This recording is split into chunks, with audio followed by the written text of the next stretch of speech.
কিতাবের মধ্যে এসেছে যে তিনার কাছে একজন মুসলমান ব্যক্তি ইয়ৌমে আশুরা 10 মুহররমের দিন এসেছিল কিছু খাবারের জন্য। দুঃখী মানুষ, অভাবী মানুষ এসেছে খাবারের জন্য এবং বলেছে মুহররম মাসের ফজিলত সম্পর্কে বর্ণনা করে। এই কথা শোনার পরে রায়দেশের কাজী প্রধান বিচারক তিনি বলছেন, আপনি একটু দুপুরের দিকে আসুন।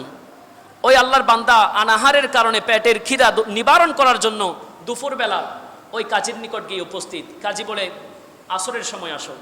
আসরের সময় গেলে বলে মাগরিবের সময় আসো। একটা সময় গিয়ে সে অত্যন্ত দুর্বল হয়ে একজন অগ্নি পূজারক তথা ইহুদির ঘরের মধ্যে গিয়ে সে এই মুহররমুল হারামের ফজিলত সম্পর্কে বর্ণনা করে তার থেকে কিছু খাবার চাইল।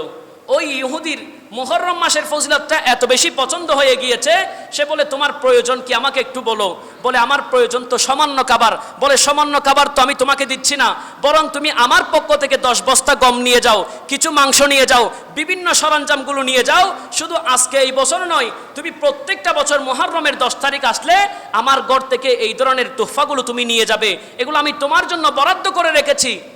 ওই কাজী রাত্রিবেলা ঘুমালো।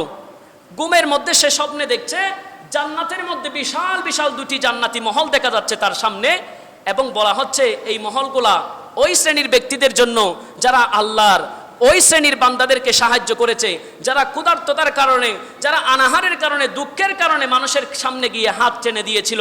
তখন কাজী সাহেব জিজ্ঞেস করে এই মহলগুলা কাদের জন্য? তখন আল্লাহ পাক রব্বুল আলামিনের পক্ষ থেকে এলহাম আসে, এই মহলটা তোমার জন্য ছিল, কারণ তুমি যদি ওই আমার বান্দাটাকে যদি একটু সাহায্য করে দিতে, আজকে এই মহলগুলো তোমার জন্য আমি আল্লাহ নির্ধারণ করে দিতাম। যেহেতু তুমি দাও নাই, সেগুলা অমুক ইহুদির জন্য আমি আল্লাহ নির্ধারণ করে দিয়েছি। কাজী সাহেব সকালে ঘুম থেকে উঠে দৌড়তে লাগলেন। দৌড়তে গেল ইহুদির ঘরের মধ্যে। বলে গিয়ে তুমি কালকে কি এমন করে আমল করেছো? বলে হ্যাঁ, একটা আমল তো আমি করেছি।